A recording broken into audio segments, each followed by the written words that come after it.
ఈ వీడియోలో కొన్ని జావా స్క్రిప్ట్ ఫైల్స్ మనకి సైట్లో లోడ్ అయినప్పుడు లోడ్ అవ్వవు. మనము కొన్ని పేజెస్ విజిట్ అయినప్పుడు మాత్రం అవి లోడ్ అవుతాయి.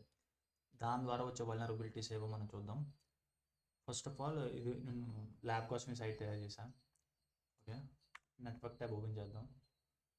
చూడండి, సోర్స్లో అయితే మనకి ఇది ఒకటే ఉంది. ఓకే, దిస్ ఇండెక్స్ పేజ్ ఒకటే ఉంది. మనం ఇప్పుడు లోడ్ చేద్దాం. ఇది లోడ్ చేసి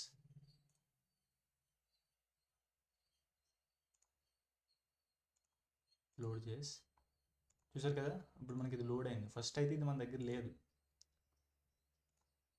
ఫస్ట్ అయితే మన దగ్గర జేఎస్ ఫైల్ లేదు. ఇక్కడ కూడా మనం లోడ్ చేసాను కొడితే ఇక్కడ చూడండి, ఇక్కడ లేజీ జావా స్క్రిప్ట్ అని వచ్చింది. ఇప్పుడు వరకు మన దగ్గర లేదు కాబట్టి ఇప్పుడు మన దగ్గర కొత్త జావా స్క్రిప్ట్ ఫైల్ వచ్చింది కదా. ఇందులో మనకి ఏమైనా ఇంపార్టెంట్ డేటా ఉందేమో చూద్దాం. Internal end point for demonstration only. ఒక కామెంట్ సెక్షన్లో ఒక ఎండ్ పాయింట్ అనేది ఉంది. మనం దీన్ని విజిట్ చేద్దాం. చూడండి, ఇది ఇంటర్నల్ డేటా. నేను ల్యాబ్ కోసం అని పెద్దగా మేము పెట్టలేదు, బట్ ఏపీఐకి ఇంజన్ ఇది ఇంటర్నల్ డేటా అనమాట. నేను చెప్తుంది ఏంటంటే సమ్ టైమ్స్ మీకు జావా స్క్రిప్ట్ ఫైల్ సోర్స్లో దొరకవు. మీకు అవి లోడ్ అవుతున్నప్పుడు మాత్రమే ఉంటాయి అన్నమాట. అవి ఆటోమేటిక్గా లోడ్ అవుతుంటాయి.